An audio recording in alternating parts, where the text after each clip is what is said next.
Siapa yang pi Madinah lepas ni, berdiri depan maqam Rasulullah, dia akan tengok ada 4 baris ayat, bukan Quran, bukan hadis. Sampai hari ini syair dan doa itu tidak dibuang.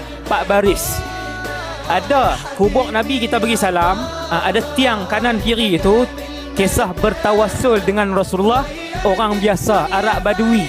Badui ini mai ke kubur Nabi SAW. Ketika itu ada seorang ulama besar nama Al-Imam Al-Utbi.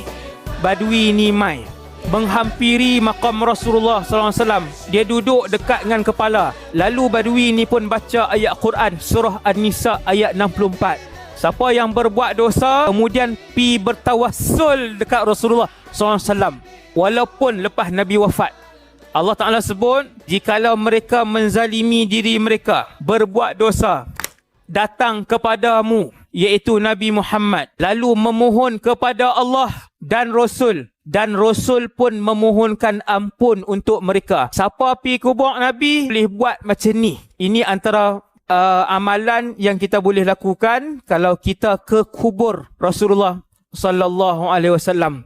Kemudian Badui ni pun cakap, lepas dia baca Al-Quran tu, dia kata apa? Dia kata, ya Rasulullah. Siapa yang tulis doa Badui ni? Imam Utbi yang duduk di situ. Dia dengar Badui ni berdoa, dia kata, ya Rasulullah, aku datang kepadamu sebagai seorang yang penuh dosa dan kesalahan. Nabi meninggal kan Nabi hidup lagi? Nabi dah meninggal.